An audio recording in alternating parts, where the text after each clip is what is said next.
मैं आशु आप सभी का स्वागत करती हूँ अपने एक छोटे से नए व्लॉग में। कैसे हैं आप सभी? आई होप आप अच्छे होंगे और मैं भी एकदम बढ़िया हूँ। तो आज हमें सुबह सुबह ही पीजीआई के लिए निकलना पड़ा क्योंकि मुझे काफ़ी टाइम से कुछ प्रॉब्लम हो रही थी जिस वजह से मुझे चेकअप कराना था। तो हम लोग जो है वो निकल जाते हैं घर से। तो मैं सुबह ही उठ गई थी, सुबह 4 बजे, और उसके बाद नहाए, उसके बाद रेडी शेडी हुए, उसके बाद हम लोग निकल जाते हैं घर से।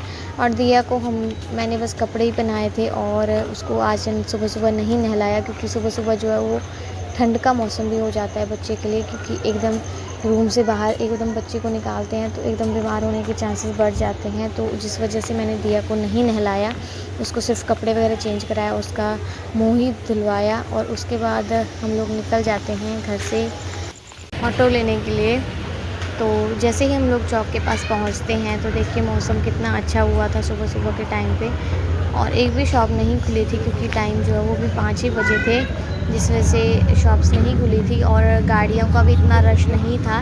जैसे ही हम चौक के पास पहुंचने ही वाले थे उसी टाइम देखिए कितने ज़्यादा कुत्ते जो है वो रोड पे आ गए थे। देखिए ऐसा लग रहा था जैसे ये हमारा ही वेट कर रहे थे काफ़ी टाइम से। तो जैसे तैसे करके हम लोग यहाँ से निकले अपनी जान बचाकर, क्योंकि ये कुत्तों का कोई भरोसा नहीं होता कि कब जैसे झपट ले। तो हम लोग भी बहुत सावधानी से जो है वो निकल जाते हैं।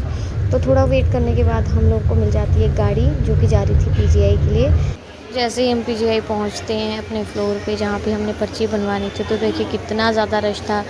तो लोग जो हैं वो सुबह ही आ जाते हैं 4-5 बजे, यहाँ पे खड़े होने के लिए भी जगह नहीं बचती, इतना ज़्यादा रश हो जाता है। तो जैसे तैसे करके हम लोग पर्ची बनवाते हैं, उसकी वो हमें रूम नंबर और अपना नंबर अलॉट करके देते हैं कि आपका ये वाला रूम पे आपको जाना है और आपका नंबर ये है। तो उस हिसाब से हम ले लेते हैं पर्ची। पर्ची लेने के बाद हम लोगों को करना पड़ता है बहुत ज़्यादा वेट, उसके बाद आता है हमारा नंबर, और उसके बाद हम चेक कराते हैं डॉक्टर से। चेक करवाने के बाद हम लोगों को बहुत ज़्यादा भूख लगी थी क्योंकि टाइम जो है वो 11 साढ़े 11 हो चुके थे। तो हम लोग आ जाते हैं ढाबे में जहाँ पे हम लोग स्टार्टिंग से ही आते हैं जब से हम पीजीआई आ रहे हैं। तो खाने के बाद हम लोग निकल जाते हैं दवाई लेने। बोलो।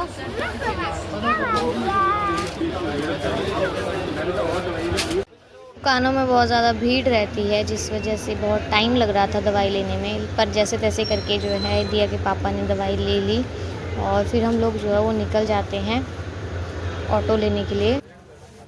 या ऐसे वाले ऑटो में बैठ के बहुत ज़्यादा खुश हो जाती है, और देखिए अलग ही बैठी हुई थी अकेले के, मेरे को मम्मा अलग ही बैठना है, बहुत ज़्यादा इंजॉय कर रही थी। तो अभी टाइमर लगा हुआ था क्योंकि यहाँ पे बहुत ज़्यादा ट्रैफिक रहता है, टाइमर लगा हुआ था अभी। तो ये बार बार बोल रही थी अंकल जी गाड़ी चला दो।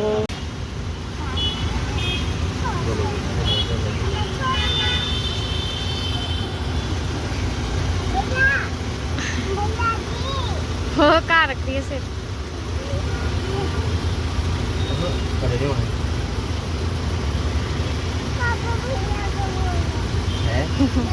ऐसे गिली गिली छू करूँ पक्का। मारो मारो, तो एक और मारो।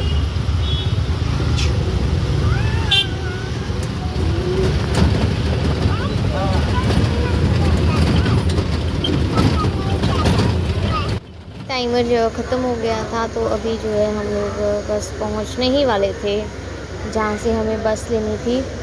बस थोड़ी ही दूर हमारा स्टेशन था।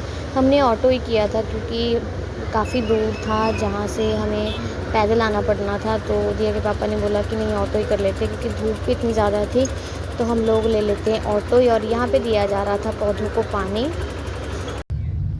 तो उसके बाद हम लोग निकल जाते हैं बद्दी के लिए। तो यही था आज का मेरा ब्लॉग, आई होप आपको अच्छा लगा होगा।